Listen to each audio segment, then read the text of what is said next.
শ্রী শ্রী রামকৃষ্ণ কথামৃত ষষ্ঠ পরিচ্ছেদ 1884 19 অক্টোবর। অহংকার ও সদরওয়ালা। শ্রীরামকৃষ্ণ সদরওয়ালার প্রতি। আচ্ছা, অভিমান অহংকার জ্ঞানে হয় না অজ্ঞানে হয়? অহংকার তমগুণ, অজ্ঞান থেকে উৎপন্ন হয়। এই অহংকার আড়াল আছে বলে তাই ঈশ্বরকে দেখা যায় না। আমি মোলে ঘুচিবে জঞ্জাল, অহংকার করা বৃথা। এ শরীরে ঐশ্বর্য কিছুই থাকবে না।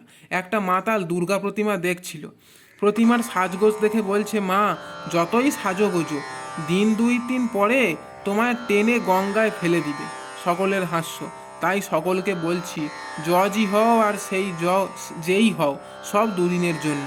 তাই অভিমান অহংকার ত্যাগ করতে হয়। শত রজ তমগুণের ভিন্ন স্বভাব। তমগুণীদের লক্ষণ অহংকার, নিদ্রা, বেশি ভোজন, কাম, ক্রোধ। এইসব রজগুণীরা বেশি কাজ জড়ায়। কাপড় পোশাক ফিটফাট, বাড়ি পরিষ্কার পরিচ্ছন্ন, বৈঠকখানায় কুইনের ছবি।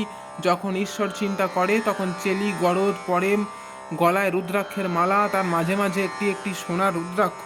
যদি কেউ ঠাকুর বাড়ি দেখতে আসে তবে সঙ্গে করে দেখায় আর বলে, এদিকে আসুন, আরও আছে। শ্বেত পাথরের, মার্বেল পাথরের মেঝে আছে, 16 ফোকর নাট মন্দির আছে। আবার দান করে লোককে দেখিয়ে। সত্যগুণী লোক অতি শিষ্ট শান্ত, কাপড় যা তা, রোজগার পেট চলা পর্যন্ত। কখনো লোকের তোষামদে করে ধন লয় না। বাড়িতে মেরামত নাই, ছেলেদের পোশাকের জন্য ভাবে না, মান সম্ভ্রমের জন্য ব্যস্ত হয় না। ঈশ্বর চিন্তা দান ধ্যানে সমস্ত গোপনে, লোকে টের পায় না।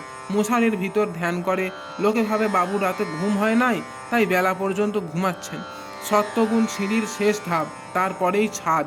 সত্যগুণ এলেই ঈশ্বর লাভের আর দেরি হয় না, আর একটু গেলেই তাকে পাবে। সদরওয়ালার প্রতি। তুমি বলেছিলে সব লোক সমান, এই দেখো কত ভিন্ন প্রকৃতি, আরও কত রকম থাক আছে। নিত্যজীব, মুক্তজীব, মুমুক্ষজীব, বদ্ধজীব, নানা রকম মানুষ। নারদ, সুখদেব নিত্যজীব। যেমন স্টিমবোট, কলের জাহাজ, পারে আপনিও যেতে পারে, আবার বড় জীবজন্তু হাতি পর্যন্ত পারে নিয়ে যায়। নিত্য জীবেরা নায়েবের স্বরূপ, একটা তালুক শাসন করে আর একটা তালুক শাসন করতে যায়। আবার মুমুক্ষ জীব আছে, যারা সংসারের জাল থেকে মুক্ত হওয়ার জন্য ব্যাকুল হয়ে প্রাণপণে চেষ্টা করছে। এদের মধ্যে 2-1 জন জাল থেকে পালাতে পারে, তারা মুক্ত জীব। নিত্যজীবেরা এক একটা শিয়ানা মাছের মতো, কখনো জালে পড়ে না। কিন্তু বদ্ধজীব, সংসারী জীব, তাদের হুঁশ নাই, তারা জালে পড়েই আছে, অথচ জালে বদ্ধ হয়েছি এরূপ জ্ঞানও নাই। এরা হরিকথা সম্মুখে হলে সেখান থেকে চলে যায়, বলে হরিনাম মরবার সময় হবে, এখন কেন? আবার মৃত্যুশয্যায় শুয়ে পরিবার কিংবা ছেলেদের বলে, প্রদীপে অত সলতে কেন, একটা সলতে দাও, তা না হলে তেল পুড়ে যাবে। আর পরিবার ও ছেলেদের মনে করে কাঁদে আর বলে, হায়, আমি মলে এদের কি হবে? আর বদ্ধজীব যাতে এত দুঃখ ভোগ করে, তাই আবার করে। কেমন উটের কাঁটা ঘাস খেতে খেতে মুখ দিয়ে দরদর করে রক্ত পড়ে, তবু কাঁটা ঘাস ছাড়ে না। এদিকে ছেলে মারা গেছে শোকে কাতর, তবু আবার পরের বছর বছর ছেলে হবে। মেয়ের বিয়েতে সর্বশান্ত হলো, আবার বছর বছর মেয়ে হবে।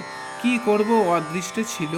যদি তীর্থ করতে যায়, নিজে ঈশ্বর চিন্তা করবার অবসর পায় না, কেবল পরিবারদের পুঁটুলি বইতে বইতে প্রাণ যায়। ঠাকুরদের মন্দিরে গিয়ে ছেলেকে চরণামৃত খাওয়াতে, গড়াগড়ি দেওয়াতেই ব্যস্ত। বদ্ধজীব নিজের আর পরিবারদের পেটের জন্য দাসত্ব করে, আর মিথ্যা কথা প্রবঞ্চনা তোষামত করে ধন উপায় করে। যারা ঈশ্বর চিন্তা করে, ঈশ্বরের জন্য ধ্যানে মগ্ন হয়, বদ্ধজীব তাদের পাগল বলে উড়িয়ে দেয়। সদরওয়ালার প্রতি। মানুষ কত রকম দেখো, তুমি সব এক বলছিলে, কত ভিন্ন প্রকৃতি, কারো বেশি শক্তি, কারো কম। সংসারাসক্ত বদ্ধজীব মৃত্যুকালে সংসারের কথাই বলে। বাহিরে মালা জপলে, গঙ্গা স্নান করলে, তীর্থে গেলে কি হবে? সংসার আসক্তি ভিতরে থাকলে মৃত্যুকালে সেটি দেখা যায়। কত আবোল তাবোল বলে, হয়তো বিকারের খেয়ালে হলুদ, 5 ফোড়ন, তেজপাতা বলে চেঁচিয়ে উঠল। সুখ পাখি সহজবেলা রাধাকৃষ্ণ বলে। বিল্লি ধরলে নিজের বুলি বেরোয়, ক্যাঁ ক্যাঁ করে। গীতায় আছে, মৃত্যুকালে যা মনে করবে পরলোকে তাই হবে। ভরত রাজা হরিণ হরিণ করে দেহত্যাগ করেছিল, তাই হরিণ জন্ম হলো। ঈশ্বর চিন্তা করে দেহত্যাগ করলে ঈশ্বর লাভ হয়, আর এই সংসারে আসতে হয় না। ব্রাহ্মভক্ত মহাশয় অন্য সময় ঈশ্বর চিন্তা করেছে, কিন্তু মৃত্যু সময় করে নাই, বলে কি আবার এই সুখ দুঃখময় সংসারে আসতে হবে? কেন, আগে তো ঈশ্বর চিন্তা করেছিল। শ্রীরামকৃষ্ণ। জীব ঈশ্বর চিন্তা করে, কিন্তু ঈশ্বরে বিশ্বাস নাই, আবার ভুলে যায়। সংসারে আসক্ত হয়। যেমন এই হাতিকে স্নান করিয়ে দিলে আবার ধুলো কাদা মাখে, মনোমত্তকারী। তবে হাতিকে নাইয়েই যদি আস্তাবলে সাঁত করিয়া নিতে পারো, তাহলে আর ধুলো কাদা মাখতে পারে না। যদি জীব মৃত্যুকালে ঈশ্বর চিন্তা করে, তাহলে শুদ্ধ মন হয়। সে মন কামিনী কাঞ্চনে আবার আসক্ত হবার অবসর পায় না। ঈশ্বরে বিশ্বাস নাই, তাই এত কর্মযোগ। লোকে বলে যে গঙ্গা স্নানের সময় তোমার পাপগুলো তোমায় ছেড়ে গঙ্গার তীরের গাছের উপর বসে থাকে। যেই তুমি গঙ্গা স্নান করে তীরে উঠছো, অমনি পাপগুলো তোমার ঘাড়ে আবার চেপে বসে। সকলের হাস্য। দেহত্যাগের সময় যাতে ঈশ্বর চিন্তা হয়, তাই তার আগে থাকতে উপায় করতে হয়। উপায় অভ্যাস যোগ। ঈশ্বর চিন্তা অভ্যাস করলে শেষের দিনেও তাকে মনে পড়বে। ব্রাহ্মভক্ত: বেশ কথা হলো, অতি সুন্দর কথা। শ্রীরামকৃষ্ণ: কি এলোমেলো বকলুম, তবে আমার ভাব কি জানো? আমি যন্ত্র, তিনি যন্ত্রী। আমি ঘর, তিনি ঘরণী। আমি গাড়ি, তিনি ইঞ্জিনিয়ার।